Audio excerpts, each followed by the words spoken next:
Who recalls the very first session, what we were talking about? Left brain, right brain. We were talking about the brain. If you know the power of the arts and how the arts affect the brain, then in fact you can talk about to other people what you're doing other than just the creative process.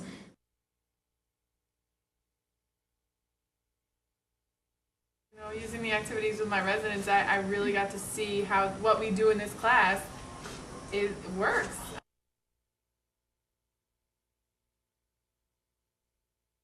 Everything was like steps. Everything was a process.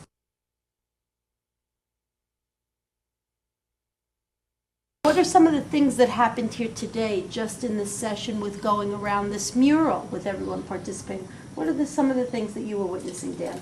Just everybody working together and coming together as one. Yeah, there was brainstorming. Yeah, let's Yes. have, we can have a, this one? There was problem solving. But bigger. Yeah, there you go. It's like a And then you need like this thing. Yeah, it's like the right lines. here. Yeah. Art, in fact, is a very, very powerful tool in not only keeping people stimulated, but also keeping them well.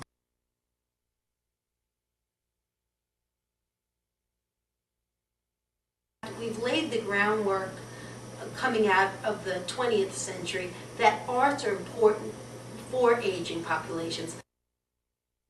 The reality is that people going into nursing homes, people going into community centers, where once we thought they were at the end stage of their life, in fact, they're living 20 and 30 more years in that stage. So the creative arts, the ability to express oneself, particularly the positive things that have made us up and made our lives, I think will keep us, in a certain sense, aging well. A direct benefit of the TAP method is it makes the therapist look at things differently. Young therapists say, how am I going to find out about this person that I'm just meeting today on the second floor? Well, if all of a sudden they're in this group and you have them close their eyes and you pass out these little Chinese umbrellas that are served in cocktails and you ask them to reminisce about what this umbrella means, you're going to get a window into that person's life. This methodology is structured. It's a structured program. You read the manual, you read the transcript, you see that you lead from step 1 to step 2 to step 3. If somebody who has never experienced working with the arts, this methodology is a structure that they can follow. Most often you'll get a student who's insecure in all senses. They haven't had the experience of a seasoned therapist. That insecurity is projected in the internship.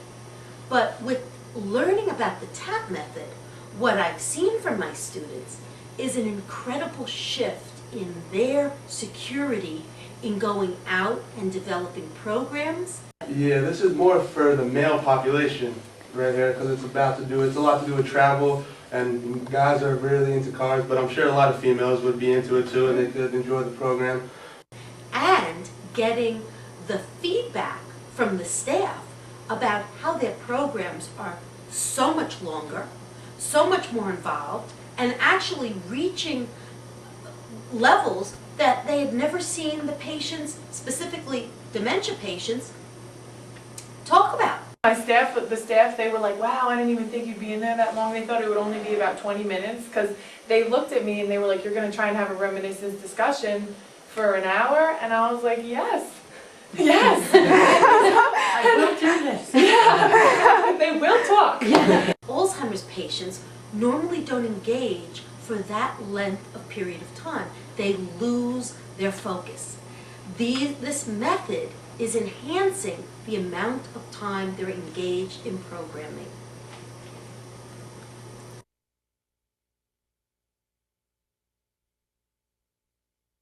Let's talk about Alzheimer's disease for a minute. Right now in the United States, there's 5.2 million people with Alzheimer's disease. Alzheimer's disease has 3 stages: mild, moderate, and severe. In the moderate stage of Alzheimer's disease, some of the symptoms are forgetfulness, lack of short-term memory. Where did I put my keys? Where's the car parked if you come out of a restaurant? Eventually, in the second stage of Alzheimer's disease, the moderate stage, that forgetfulness turns into looking like you get into your car from the restaurant and you don't know how to drive yourself home. In the third stage of Alzheimer's disease, the Alzheimer's disease actually spreads to the neocortex and the back of the brain, where it cuts off executive functioning. So the body literally slowly starts to pass away and die because the lungs no longer work properly, the heart no longer works properly, and you find people in the third stage Alzheimer's disease bedridden before and in hospice care.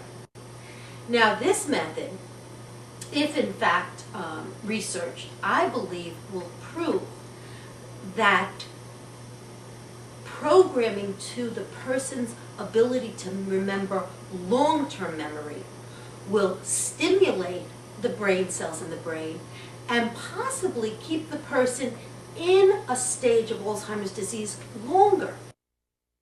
We've only started to see inside the brain since 2001, and what we see is in fact the brain does have what we now call neuroplasticity. Neuroplasticity is when the brain is stimulated by either language, environment, education, music. When the brain is stimulated, the dendrites make more dendrites, and those more dendrites create mass and density to our brain. So we are now starting to understand that through enhanced socialization in the group, through enhanced movement, whether it be fine motor coordination, gross motor coordination, we're finding that that is keeping the brain, what we call now brain wellness, good brain reserve, because our brains are thick and plump and well.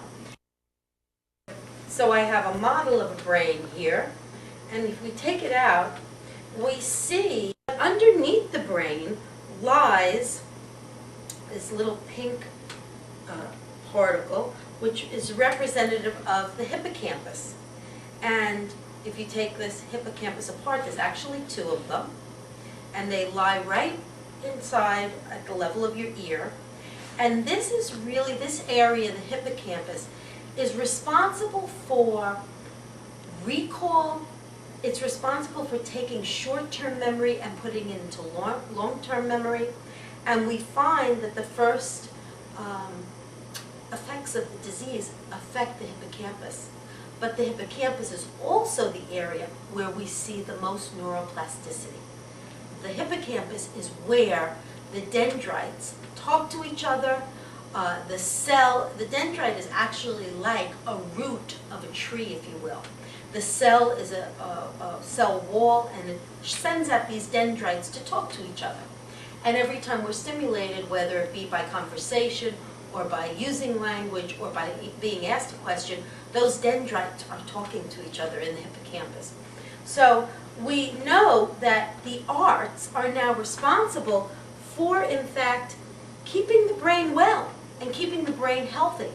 And so what better way to do that but with something that's non-pharmaceutical, something that doesn't cost a lot of money, something that can keep someone happy and looking forward to the next day. And I think all those elements add up to a better quality of life. The brain is a muscle, and indeed the brain has muscle memory. It can grow like a muscle, and if you don't use it, it shrinks like a muscle shrink. So the TAP method really continues to incorporate the concept of using your brain and not losing your brain.